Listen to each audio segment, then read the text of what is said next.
શહેરની એસએસજી હોસ્પિટલમાં આજથી સત્તાધીશો દ્વારા રૂકમણી ચેનાની પ્રસૂતિ ગૃહ ખાતે દર્દીની મુલાકાત માટે આવતા સગા સંબંધીઓ માટે પાસની સિસ્ટમ શરૂ કરવામાં આવી છે, જેમાં સ્વચ્છતા, સુચારુ આયોજન અને અવ્યવસ્થા ન સર્જાય તે માટે આ પાસ સિસ્ટમ શરૂ કરવામાં આવ્યું હોવાનું સત્તાધીશોએ જણાવ્યું હતું.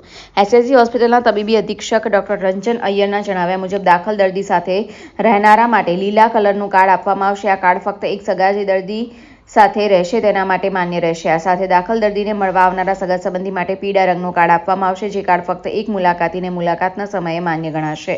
દાખલ દર્દીના મુલાકાતનો સમય બપોરે 4 થી સાંજના 6 કલાક સુધીનો રહેશે.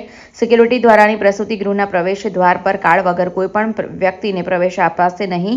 આ સંદર્ભે એસએસજી હોસ્પિટલના તબીબી અધિક્ષક ડોક્ટર રંજન અય્યર દ્વારા વિસ્તૃત માહિતી આપી હતી. રૂકમણી ચૈનાની પ્રસૂતિ ગૃહ ખાતે દર્દીના સગા તથા મુલાકાતીઓ ઉપર એક જાતનો કાબૂ રાખવા માટે વિઝિટર પાસનું આવતીકાલથી અમલમાં કરવા જઈ રહ્યા છે.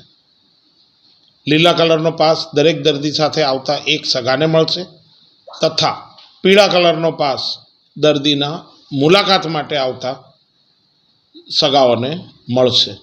આ પાસ રૂકમણી ચૈનાનીમાં નર્સિંગ ઇન્ચાર્જ પાસેથી લેવાનો રહેશે. દરેક પાસ નોન ટ્રાન્સફરેબલ રહેશે. મુલાકાતીઓ માટે કદાચ એક મુલાકાતી બહાર નીકળે તો બીજા મુલાકાતીને અંદર જવા માટે ટ્રાન્સફરની જોગવાઈ રાખીશું.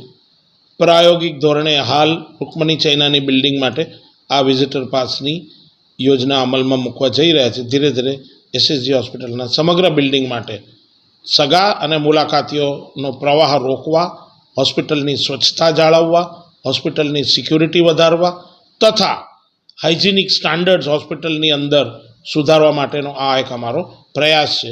કેમ કે એક દર્દી સાથે જો 5 સગાવાલા હોસ્પિટલની મુલાકાતે આવતા હોય તો એ સગાવાલા પાન પડીકી ખાઈને થૂકે, અત્રે તત્રે ગંદકી કરે તથા દર્દીની બાજુમાં જઈને એક પ્રકારના સંક્રમણ ફેલાવાની શક્યતા પણ રહેલી છે. આ માટેનો અમારો આ પ્રયાસ છે. ભૂતકાળમાં એસએસજી હોસ્પિટલમાં આ પ્રકારના વિઝિટર પાસો ઉપયોગમાં હતા.